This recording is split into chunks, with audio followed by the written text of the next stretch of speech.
fianakavimbeny mpampianatra tsy manaiky ny fampiasana ny ministera sy ny fitaovana ao aminy ho fitaovana politika. FFKM miantso ny kristiana rehetra handray anjara amin'ny fifidianana ho avy.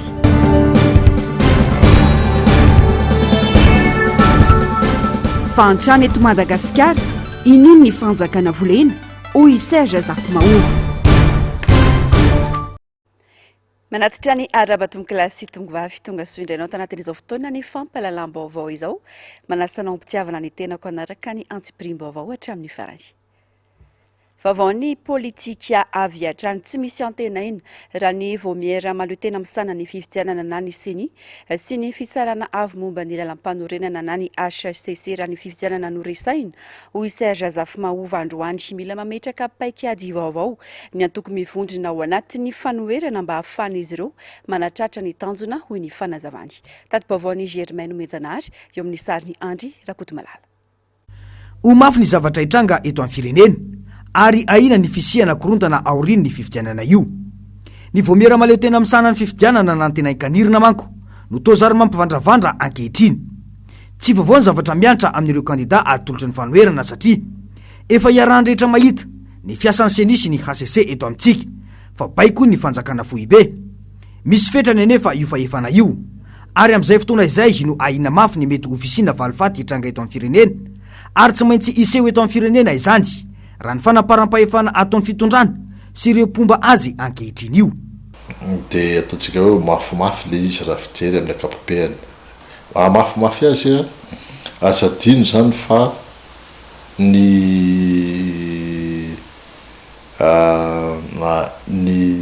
CENI sy ny HCC zay efa lavina ro ihany mbola mitatana. Efa hita nefa fa le HCC tsy mitovy ny any Sénégal, tsy ny cour constitutionnel ny Sénégal, fa ny antsika dia HCC ambany jogany fitondram-panjakana hoe tsy mahaleo tena zany. Dikan'izany hoe tsy zavatra andrasana amin'io HCC io. Ohatran'izay koa ny CENI tsy zavatra andrasana koa amin'io CENI io. Hoe raha de miezaka ary izy manatututena ankehitriny tsy zavatra andrasana io. Tanan-dehibe ohatran'ny sambava ve dia azo itokisana hoe lista ray aniny eo. Io zany tena grave io resaka sambava io. Ahoana mahatonga an'io resaka sambava io? Nisy menace ve zany tao? Satria ohatra nisy resaka hoe nisy tsika tao redressement fiscal ny orinasan'le olona anankiray. Zany ane tsy lalao maloto ny anaran'izany fa le izy tokony tandrina zany eto hoe satria ny lalao politika zavatra mihodina fa tokony ezana zany tsy hosiny aza lambo ndray andro any eto amin'ny firenetsika satria tsy maintsy horesindreo olona reo zay mitondra androany rapitso. Le rapitso tsy fantatra hoe rapitso rovila fa tsy maintsy horesy izy rapitso. Ka le izy zany hoe la clé zany aty amin'le indépendant dia ao zany mila électrochoc hoe fanovana ohatra n'inona zany no entina eto amin'ny tany sy ny firenena. Dia tokony zany hoe se concentrer tsara amin'ny fanohanana an'le olona rehetrarehetra mba hoe andresy ao anatin'io fifidianana io. Efa mazava ny sary fa tsy anaiky ny fahazahoan'ny fanoherana maro anisany fanjakana. Raha tena tia tanindrazana tokoa anefa ny antoko mivondrona ao amin'ny fanoherana dia tsy nireborebo vahoaka fotsiny manoloana io fifidianana io. Tokony isy avetrany ny fametrahana drafitra matipaika manaraka mba ahafana manatratra ny tanjona tiana atongavana hoy hatrany Serge Zafimaoro. Manoloana ny raharam-pirenena dia nanamafy ny antso nataony filohan'ny FFKM ny pastora Ery Rabarimanana no amafisiny fa ilaina tanteraka ny fandraisana anjara ny kristianina amin'ny raharam-pirenena. Ankoatra izay dia mbola andrasana ny fanapahan-kevitry ny FFKM momba ny rafitra andro maso FFKM manoloana izao fifidianana trehan'ny vahoaka malagasy izao. Fanajiatiana. Antsoavina nataon'ny FFKM ny andraisan'ny kristiana rehetra sy ny vahoaka malagasy anjara mavitrika amin'io fifidianana ho avy io. Tsy afaka miala amin'ny zava-misy eto amin'ny firenena ny kristianina ary manana andraikitra feno ho an'ny fireneny. Nanamafy ny pastora Ery Rabarimanana fa tsy fomba fanaon'ny kristiana ny miala andraikitra ho an'ny firenena izany ary tokony avitrika anaraka ny raharam-pirenena ny kristianina hoy ny fanazavany. raha nanatrika ny fionana fitopovahana tao amin'ny katedraly Analakely tsika dia mazava ny tenin'ny filoha tao pastora dokotera Kotsafideny miantso ny kristianina rehetra andray andraikitra amin'ny raharaham-pirenena, miantso ny kristianina rehetra mba hiditra amin'ny fanarahana an'izao raharaham-pirenena izao. Ka ny voalohany indrindra dia efa voasoratra anarana venao any amin'ny boroboky tany, Amarino ny anaranao, ary hoy ny filohan'ny FLM tamin'izay fotoan'izay hoe mandehana mifidy, zany hoe aprisihina ny kristianina rehetra, hoy ny filohan'ny FFKM dokotera Kotsafideny tao Analakely mba hifidy hanatanteraka ny adidy masina eto amin'ny tanindrazana. Ka dia mamerina ihany ny tenako zany no hoe ho antsika kristianina rehetra efa zay no afatra nataon'ny filohantsika dia mandraisa andraikitra, mandraisa anjara amin'izao fifidianana solombavam-bahoaka ho avy izao. Ny kristianina moa dia olon'ny izao tontolo izao koa izy, tsy ilay izao tontolo izao fomba fiteny hoe zavatra ratsy, fa ilay izao tontolo izao izay ilazana indrindra fa ity olona ity dia eto an-tany, tsika ane mbola eto an-tany, ka maninona moa ny fiarahamonina eto an-tany ny ilaozantsika, ialantsika, fa tsika mbola eto dia miaina manaraka ny zava-misy. Ka ny kristianina tsy tokony hitsoaka amin'izany, fa tokony hiara-iaina amin'ny kristianina, amin'ny vahoaka ao anaty firenena rehetra. Atreto dia mbola tsy hay mazava ny rafitra andrimaso izay napetraky ny FFKM ho amin'ny fifidianana tao ny 21 ny volana Novambra lasa teo. Niato tamin'ny asany manko io rafitra io noho ny fahitana ny tsy fahanarandalana ny tranga tamin'ireny fifidianana ireny. Antso nataon'izy ireo ny andraisana kristianina anjara amin'ny fifidianana ho avy, andrasana arak'izany ny fanapahan-kevitra vaovao momba ny rafitra andrimaso FFKM. Tsy ekena ny fampiasana ny ministera sy ny fitaovana ao aminy no fitaovana politika. Io no anisan'ny fepetrapetraky ny fianakaviam-be ny sindika misehatra eo amin'ny fanabeazana sy ny fampianarana amin'ireo tompon'andraikitra eo anivy ministera ny fampianarana. Nambaran'izy ireo ihany koa fa tsy ekena ny fanerena ny mpampianatra omba sy hampandany kandida solombavam-bahoaka amin'io fifidianana amin'ny 2020 Mey ho avy io. Mialy Rage Lombana sy Mathieu Princy no mitatitra amintsika ny antsi-pirim-baovao. Nampitandrina ireo tompony andraikitra eo anivon'ny ministeran'ny fampianarana ny fianakaviam-ben'ny mpampianatra manoloana ny fanaparam-pahefana sy ny fanjikan-dalàna ataon'ireo tompony andraikitra sasany eo anivon'ny ministera. Anisany nampitandreman'izy ireo mafy tamin'izany ny fampiasana ny fiaran'ny ministera anatanterahana ny fampelezan-kevitra amin'ny fifidianana solombavam-bahoaka. Ankoatra izay, no amafizin'izy ireo ihany koa fa tsy kilalao ny fampianarana sy ny fanabeazana ka hivoahana sy hidiran'ny ministra izay efa indrona metra-pialana ka mbola manantena niverina amin'izany andraikitra izany indray raha ho lany solombavam-bahoaka. Takian'izy ireo ihany koa ny fametra-pialana ireo tompony andraikitra eny anivon'ny Dren, Cisco, Arsap izay manery ireo mpampianatra na ankolaka na mivantana andany kandida atolotry ny antokony fanjakana ho solombavam-bahoaka. Razoina tsy manaiky ny fampiasana ny ministera sy ny fitaovana ao aminy ho fitaovana politika ny fianakaviam-ben'ny fampianarana. Tena ampiasaina le mpampianatra mpanabe amin'ny resaka politika. Jaly zahay raha matoa ministra ao aminay no taleniny fampelezan-kevitra ny président. Tsy maninona zany fa ny tsinenay kosa ary tsy ekenay dia ny fampiasana ministera ny olona sy ny fitaovana ho fitaovana politika. Dia na raha antsika nahita reny hoe tomobile plaque rouge any Dren sy ny Cisco no vana plaque mainty mba hoentina manao fampelezan-kevitra. Ny raha antsika nahita nandre reny mpampianatra ireny teren'ny chef Cisco, teren'ny Dren hanao fampelezan-kevitra ho an'ny olona eo amin'ny fitondrana. Amin'izao fotoan'izao dia mbola miverina ihany zany zavatra zany. Lasa indray raha matoa ministra nirotsaka ho solombavam-bahoaka dia hoy izay hoe tsy olana zany fahaza-terena kosa amin'ny mpampianatra mpanabe hiandany amin'ny politika anareo. Tsy azo ekeny zany zavatra zany ary tsy ho ekenay naoviana. Ankoatra ny antso izay atao amin'ireo mpiasa dia manjaka koa ny resaka kolikoly eo anivon'ny ministeran'ny fanabeazam-pirenena araka izao fanazavana izao hatrany. Resaka kolikoly zany hoe anjakan'ny kolikoly tanteraka eo anivon'ny ministeran'ny fanabeazam-pirenena. Izahay dia efa manana projet de décret volavolana didim-panjakana hametrahana amin'ny mpampianatra mpanabe amin'ny toerana mendrika sy sahaza azy. Efa any amin'ny fitondrana zany manana an'izany ny filohan'ny repoblika, manana an'izany ny prime ministre. Efa nandalo teo anatrehan'ny anteny miera-pirenena nefa dia mbola tsy mivoaka hatramin'izao. Ao anatin'izany ny SCAP izay irasan'ny mpiasam-panjakana ray manontolo efa lany teo anivon'ny CSFOP. Amintsika amin'ny teny izao dia misy tale eo anivon'ny ministera fanabeazam-pirenena midoboka aponja.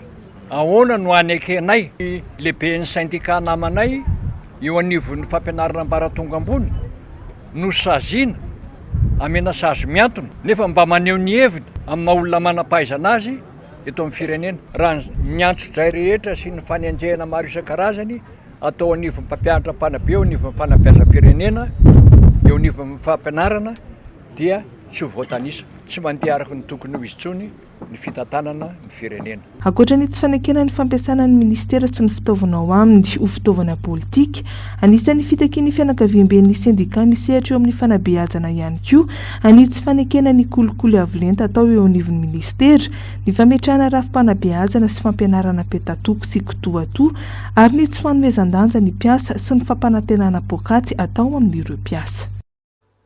Eo amin'izay vaovao ny raharam-pirenena izay ihany mialatsaka anaty fantrana mangitsikitsoka tanteraka ny malagasy. Porofon'izany antotanisa navoaka ny banky iray isam-pirenena momba ny tampantrana isam-pasitra eto Madagasikara. Ny mpitondra fanjakana tokony ho fitaratra amin'ny fanajana lalàna mba hampandrosoana ny firenena indray no manao izay tiany. Asin'Andriamalala, Mano Randriamalala. Miteny ho azy ny antotanisa navoaka ny banky isam-pirenena momba ny tany fantrana isam-pasitra eto Madagasikara. Tsy ny mpanohitra intsony milaza ny fikatsony ny firenena ka mampahatra ny malagasy fanasehatra iraisam-pirenena. Zany ny atia Amoromani 7 isanjato, ny atia Bongolava 7 isanjato, ny any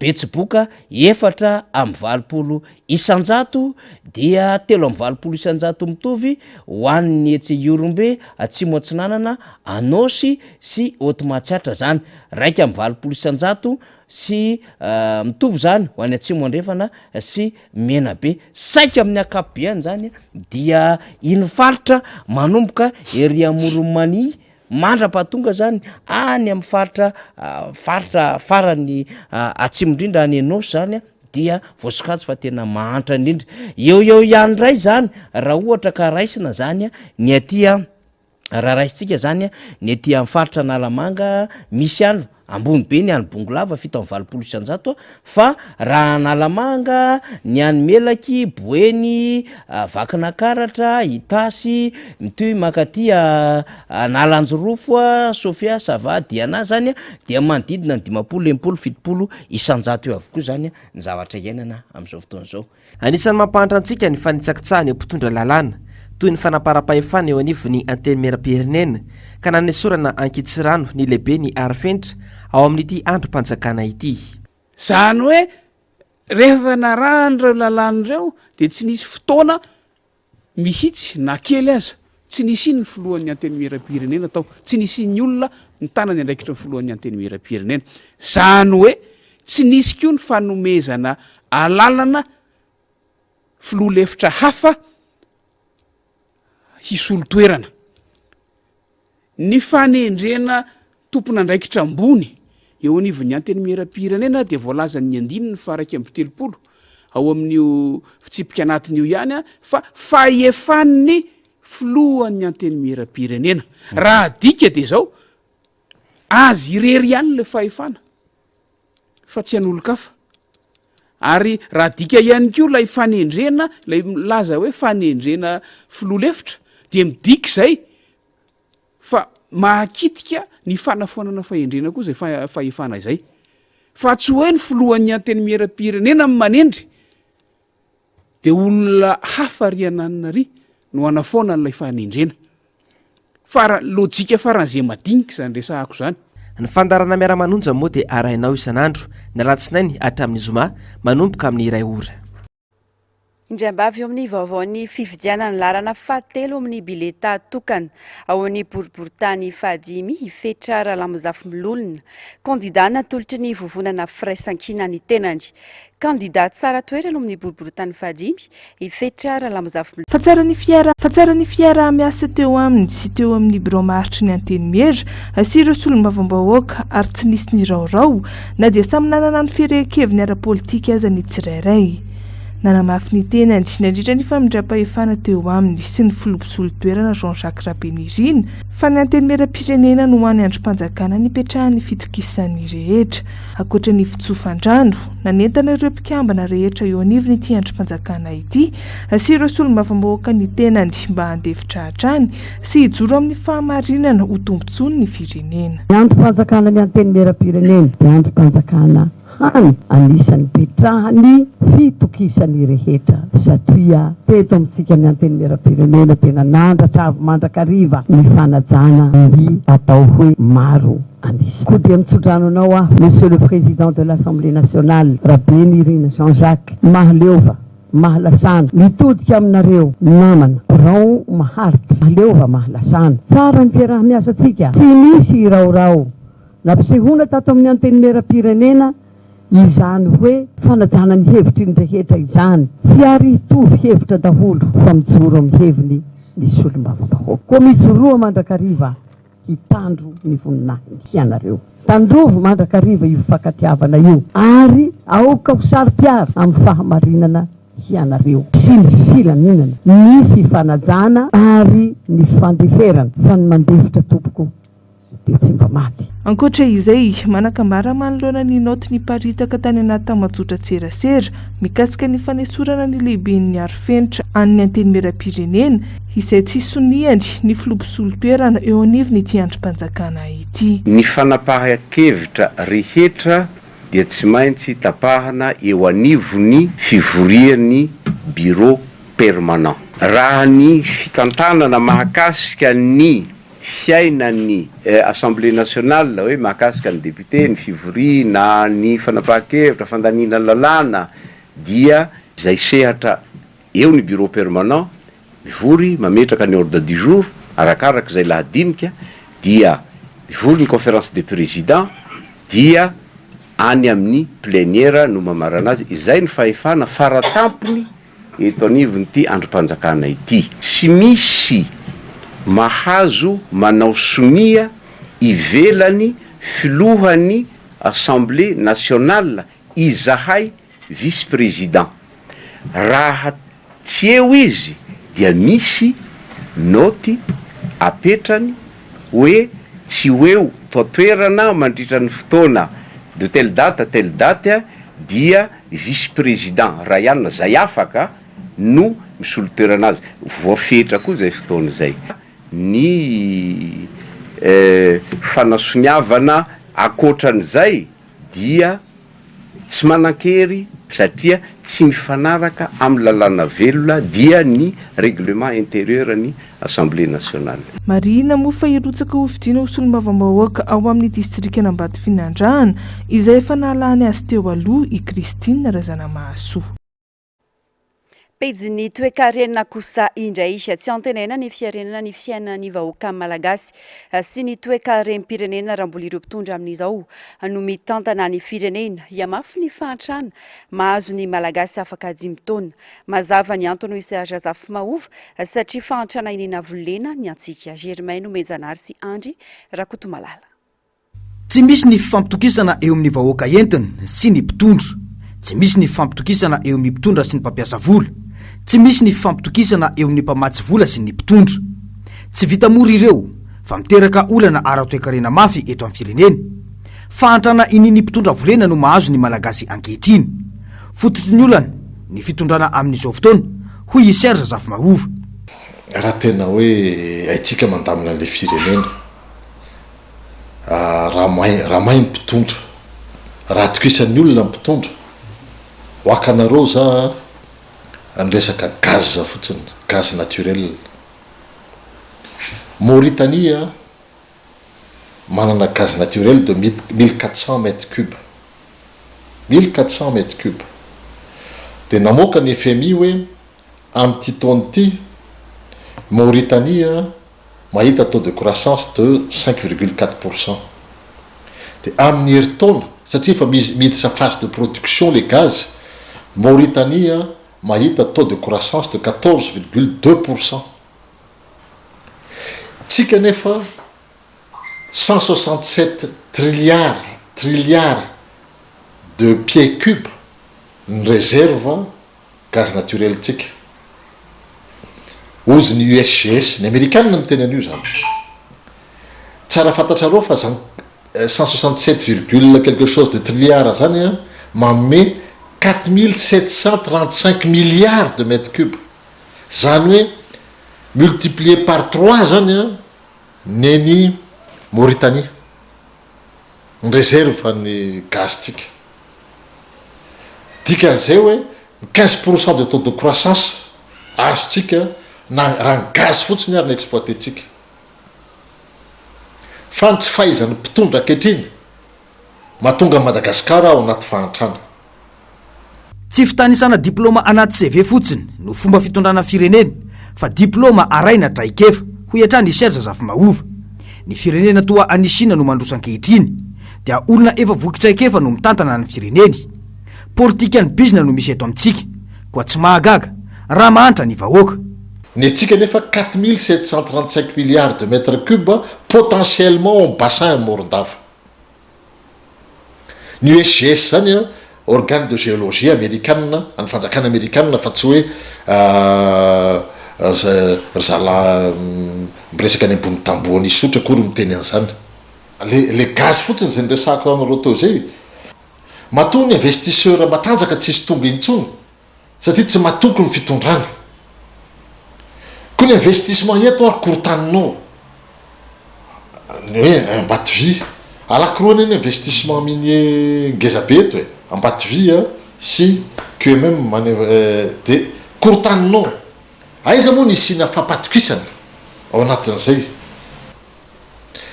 Le fipetrany zany tokony hazava amintsika zany de zao. Ny fahantrana misy eto Madagasikara fahantrana volen'ny mpitondra ankehitriny. Tsy fahaizana mitantana. Tsy misy intsony izany atao hoe classe moyenne izany eto amintsika. Vondron'olom-by tsy mpigoka tombontsoa miaraka amin'ny fitondrana no misy, ka ny raika amin'ny 20% ny malagasy dia mitrongo voaomana arabaky teny tanteraka ankehitriny. Tsy antenaina nefa ny fiarenana ara-toekarenany Madagasikara raha mbola izao fitondrana izao. Ia mafy io fahorim-bahoaka io atsoatsy raha ny fanazavana atrany.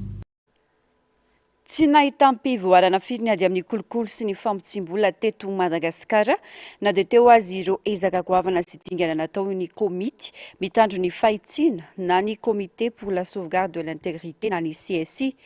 Misy fitarazona ny fampandehanana ny fitsarana manokana miady amin'ny kolokolo na ny PAC raha ny tatitry ny asa vita ho an'ny taona 2024.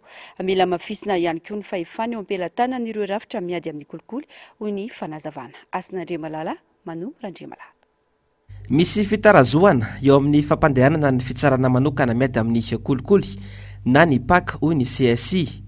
Hatreto dia mbola tsy tafapetraka ihany ny PAC Fianaratsoa ary tsy mbola voatendry ireo mpitsara miasa eo anivon'ny PAC Antananarivo na dia efa tapitra aza ny fiampitoam-piasana. Misy koa ireo asa maika tokony tanterahana nentina amahana ireo sakana avy amin'ny fanjakana mahakasika ny fitsarana ny eloka bevava, anatsarana bebe kokoa ny lalàna ary ny epaika ampiarina anaty fiaramiasa iraisam-pirenena, anafoanana ireo sakana tsy ahafahana manageja ireo fananana tsy ara-dalàna, amoaka vahaolana mahakasika ny fahasarotana amin'ny fametrahana ireo mpisitraka ny fahefana amin'ny alalan'ny kolikoly sy ny manodidina azy.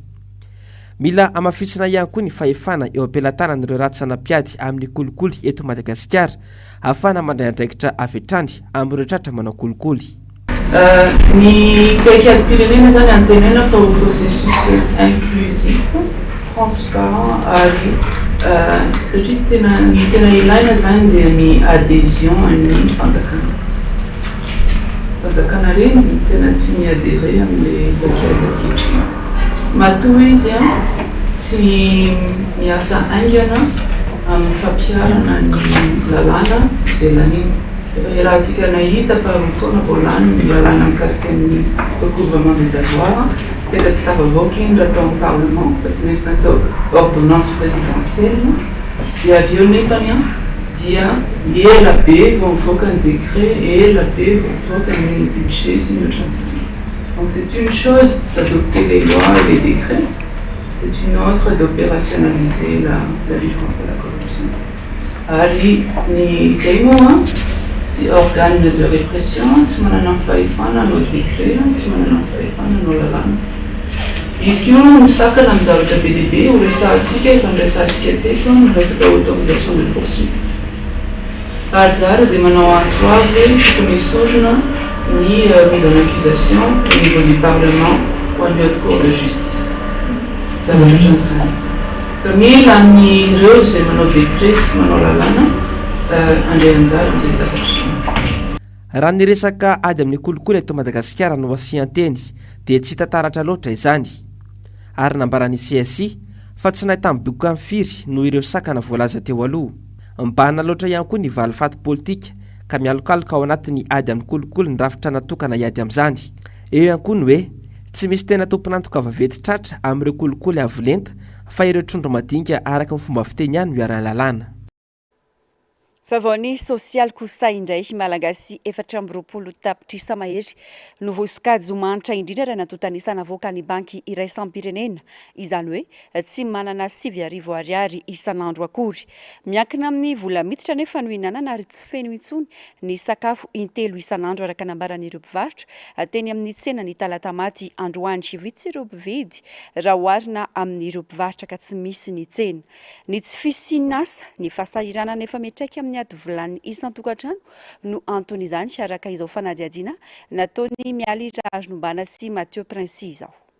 Toy izao ny zava-misy tetỳ amin'ny tsena tetỳ Talatamaty distrika Nambohidratrimo ny atoandro teo. Tsy misy ny mpividy ary miandry ny figadonan'ny andro hariva ireo mpivarotra. Ireto farany izay nanamafy famangina tanteraka ny tsena ary ireo mpivarotra aza no betsaka noho ireo mpividy. Taratry ny tsy fisina sy ny fahasahiranana daholo izany raha ny fanadihadiana natao. Tsy misy ny asa ka mirona amin'ny fivarotana ny ankamaroan'ny olona satria ny kibo tsy mba tsinay. Miankina amin'ny vola azo no hihinanana ary efa tsy feno intsony ny sakafo intelo isan'andro manoloana ny zava-misy. Dia tena mafy mihitsy izany fetrehana ilay vidim-piainana satria tsy mitsahatra mitombo mihitsy izany ilay vidim-piainana nefa ny vola miditra izany tena zara raha misy vola miditra zao izay mpivarotra. Ny anay izany ny entana midinay tsy dia hoe ilain'ny olona amin'ny andavanandro fa ny sakafo ny tena ilain'ny olona nefa n'ilay izay izany izao mivarotra ataonay dia tsy maintsy miatrika izany dia mandeha tsy mandeha mihitsy moa izany izay aloha sao dia amin'ny atoandro sy amin'ny hariva ihany izay vao mihinam-bary satria miala any an-trano izay vao maraina dia arivo izay vao mody dia aty an-tsena izay mihinam-bary atoandro dia izay vary azona 5,000 na 500 sy arivo rehefa mbo malafolafo kely dia amin'ny arivo izay vao mbo mahandro vary izany any an-trano. Mafy tamin'ny firy zao no mikavaritra teto tsy mahalafo na kely ary dia anao inona izany izay inona ny hoaninay volan'olona tsy maintsy enjehanay zavatra rehetra izay ataonay nefa vola daholo izany mampitaintainanay vidim-bary miakatra foana izay kely lafinay raha la hoaninay hoaninay izay oloko makanina ko manofa trano koa izay natiako tsy maintsy mitady mafy eny hoe zara na mahita arapaka koeritreto zao ty vidim-bary raha mahalafo 5 kapoka raha be indrindra roko apoka raha tsy feno hoaninay anio kory fa tsy maintsy enjehana volan'olona. Savaratra daholo rehefa le vola tena tsy maharaka tso asa vety tsy tena mangina tsena netana me lafo vidy me vitsy ny olona mitomany midina ihany ny olona miady vatra ihany zany olona nefa rehefa mezaka ohatrany hoe manao moramora ohatr' za tsy mandeha mihitsy tsena da inainaina ianao ohatrany ianao rerina inainaina fa tena sarosarotra ihany aloha izy. Ho avy ny fifidianana solombavam-bahoaka miandrandra olona manam-pahendrena tena hijery akaiky ny marary azy ireo sy ny vahoaka malagasy ireto mpivarotra ireto. Anisan'ny etaetan'izy ireo ny hijerena akaiky ny lafiny ara-tsosialy izay ekinna ny fiainany misatokantrano. Vahoaka izany efa tena hoe mahatsiaro mijaly mihitsy ny amin'izao andro izao hoe mbavam-bahoaka tokony hain'ny vahoaka izany no fidiny eo ny tokony ho lany eo satria izy izany ny afaka mitondra ny etaeta amin'ny vahoaka mandeha amin'ny fahamarinana izany hoe tena mijery ny vahoaka madinika mihitsy ny isolo mbavavahoaka zany raha hoe tena izy tokony hoe tena isolo mbavavahoaka tokoa izy fa ndraindray matsy izy izy efa mena toerana tsara nefa ohatrany tombotsoana azy zany no jereva tokony mba hijery ny anina ihany izy raha tena izy zany hoe sosialy vahoaka zao tena tsy dia voajery filo fandriam-pahalemana moa dia efa ao anatin'izany vadika ho azy sain'ny olona rehefa tsy mandeha fandriampahalemana dia tsy ampy sosialy dia mandeha le tsy fandriampahalemana tonga ho azy satria voana sain'le olona tsinona. Araka ny takitra navoaka ny banky iraisam-pirenena 27 isanjato ny tahan'ny fahantrana teto Madagasikara tamin'ny taona 2024. Olona mahery ny roa tapitrisa kosa no hiarantsy fanjarian-tsakafo. Raha izao zava-misihana ny voaka malagasy izao no jerena, ahina ny akaran'ireo taha ireo raha tsy misy ny fanovana sy ny fandraisana andraikitra faran'izay aingana eto amin'ny firenena. Manoloana ny fahasahirana ny roapolo amin'ny fokontany Ampateza dia nandray antanana ny fanamboarana ny lalana ny antoerana ny député Stanislas Randrianarsoa nambarana ritra izany fa fifanampiana amin'ny samy malagasy mba tsy hahatongavan'ny loza no antony izao fandraisana andraikitra izao. Germaine Menjanahary sy Andry Rakotomalala. Tamin'ny taona 724 no nanomboka nisy lavaka ity lalana eto Ampateza ity. Efa tonga hatreny amin'ny commune ny fitarainan'ireo mponina saingy tsy nahitam-baliny izany. Olana ateraky ny fahasimban'ity ampahandalana ity anefa ny lozam-pifamoivoizana indrindra fa ho an'ireo mpitondra kodiaran-droa raha ny fanazavan'ireo mponina. Voaterina ndefa taratasy tany amin'ny député Stanislas Randrianarsoa na irasitany no izany ny mponina eto amin'ity fokontany ity ka novaliany nisy olom-bavambahoaka no sady kandida atolotry ny firaisan-kina ao amin'ny boriboritany faharoa izay mitondra ny laharana voalohany izany. Système tsy mira de système satria raha mira de système misy le nampifiratika amin'ny humidité dia mety mikidiany fa nao système na gabion amin'ny lalana zavatra ohatr'izao dia io izy io lavaka be hitantsika io dia efa ho vita soa matsara izy. Ny olona miteny hoe tonga indray propagande manao raha sy tany tsy ataoko laviko marindrano satria mbola tsy député de Madagasikara fa mbola olona tsotra na fa nahavita ny terrain CG tena lafo be tena tamin'izany 20 fois 40 ary 20 fois 40 mètres linéaire zany hoe 6 mètres carrés calculé izy amin'ny 300 000 tamin'ny fotoan'andro efa roapolo taona lasa zay. Provony zany koa tsy amin'ny CG koa mety amin'ny EPP Ambomianitra sendra nandalo tao mbola tsy député dia mipetraka amin'ny tany ny olona tsy andresy volaka financement nangatahaka tamin'ny Japonais nahavita école salle de classe anankaroa ary réhabilitation anankaroa. Zay na profoko fa tena fampanao an'io raha sy tany fa tsy dia hoe ohatran'ny sasany hoe tonga fotoan'andro voajafe tosika sy nitosika tsy fantako tsony. Tsy andraikitry nisy olom-bavambahoaka ny asa toy izao. Mpanao lalana tokoa ny député fa tsy mpanao lalana. Ny fangatahany fokon'olona tsy misy mpiainy no anton'izao fandavantena izao ho hiatrany ny fanazavany. Miala tsiny fa fiteny fideny rehetrarehetra dia tokony miteny hoe tsy asan'ny député zany fa mpanao lalana nefa rehefa tsy mijery ara tsy mandeha ny arabe potika atroatra hitatsika tsy mandeha ny rehetrarehetra tsy maintsy mandray anjara anao tsy mijery ahatra ta fa tsy maintsy mandray anjara anao amin'ny tandrify anao mba hisahatra anjara brikely ataonay dia zay ny antony anaovana an'ity dia ho vita izy ity fa dia manaiky atsika zany manaiky atsika zany mbo kojakojany lalana. Laharana voalohany ny kandida ho solom-bavambahoaka Stanislas Randrianarsoa na irasitany ao amin'ny boriboritany faharoa.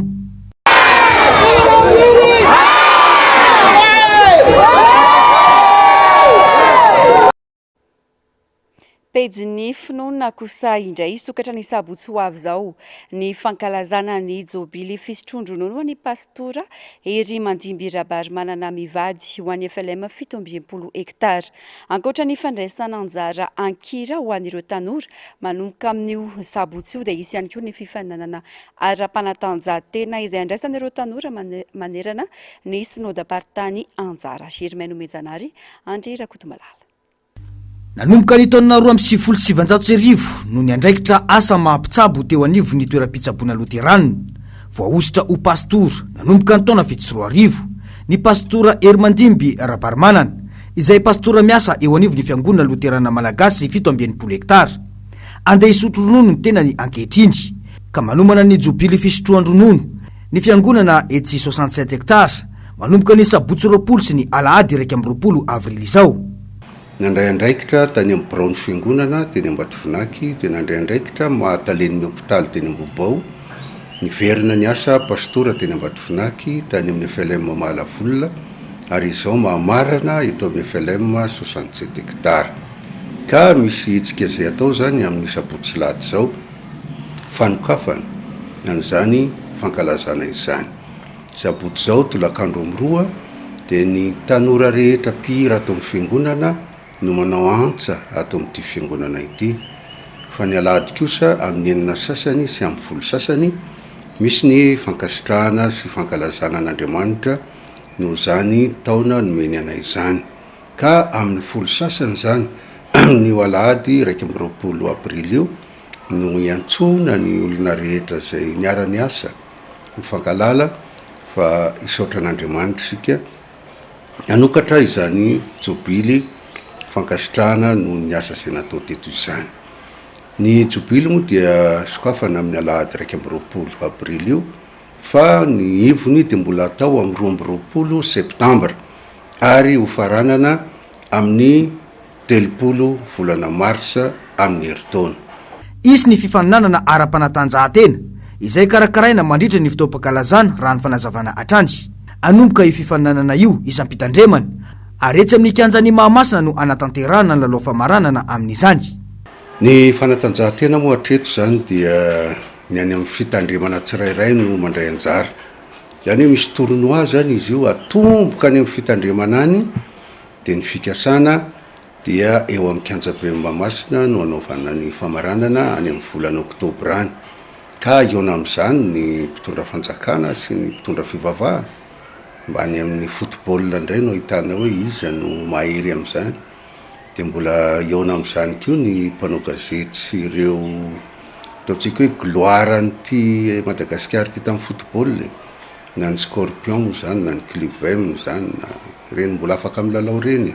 Fety no atao, fankalazana no atao fa mba ataontsika amin'ny endriny hafa koa izy amin'ny tendray maka ity. Tsy natao irery ho an'ireo fitandremana enina mandrafitra ny filovana 700 hektara ny fifanintsanana mandritra izany, fa natao ho an'ireo fitandremana rehetra izay mandrafitra ny synodam-paritany Antananarivo iray manontolo. Mpiasa teo anivon'ny synodam-paritany rahateo Ramatodavadina ka antony ampandraisana anjarany rehetra amin'ny fankalazana io raha ny fanazavana. Farany amin'ny maresaka avy any ivelany votoatin'ny resaka nandritra ny fionam-be ireo mpitarika eo anivon'ny vondrona Eropeana omaly sy androany alakamisy ny mahakasika ny olana ara-toekarena na ny mbatsembana ny fivoriana ka tsy maintsy nasindresaka tamin'izany toetra rao Proche-Orient sy ny fiantraikany ara-jeopolitika fanadihadiana eo amin'ny sariny Euronews. Raha ny resaka momba ny toekarena amin'ny ankapobeny no votoatin'ny resaka ireo filoham-panjakana 17 anatin'ny vondrona Eropeana mandritra ny fivoriam-be tanteran'izy ireo omaly Arabia sy androany alakamisy tao Bruxelles tafiditra ho isan'ireo ladinika ny mahakasika ny toetra rao Proche-Orient sy ny fiantraikany ara-jeopolitika. Anisan'ny fantohany ady hevitra ny mahakasika ny ady eo amin'ny Ukraine sy Rosia, ny fifandonana teo amin'ny Israel sy Iran. Niteraka faneho-kevitra entitra nandritra izany ny fangatany Kiev fanampiana ara-pitaovana ho fiarovana ny habakabany. Mezaka mandresy lahatra ireo mpiara-momby nandoka amin'ny ihany koa Allemagne nandritra izany mba hanaraka ny ohatra nasehony amin'ny fandefasana rafitra fiarovana ny habakabaka na ny défense anti-aérienne. Nangataka ireo mpitarika anao ezaka amin'izany Olaf Scholz anao bebe kokoa. Ho an'ny filoha Litoniana mazava ny faneho-keviny mety tsy havitany andraiky ny manoloana ny ady any Ukraine ny vondrona Eropeana. Nanameloka ny fanafiany iraniana ny fanjakana josy ihany koa ireo mpitarika nandritra ity fivoriana ity. Nanamafy ny fahavononana sy ny filamenanao Israely ary miantso ny rotonta ampiato ny fifandraisana ary ampiatra ny fifezana faran'izay aingana mafy ireto filoham-panjakana Eropeana ireto. Tapitra ny fampalalam-baovao mankasitraka anao tomboky lasy tongoavy nanaraka izany hatramin'ny farany. Orainao avy hatrany orin'izao fampalalam-baovao izao ny fandarana ahoana marina Global News ary ny horonan-tsary mitondra ny lohateny hoe In the Mood for Love. Ny tenako tomboky lasy tongoavy mametraka ny veloma mandra-pitafa ho amin'ny manaraka indray. Veloma tompoko.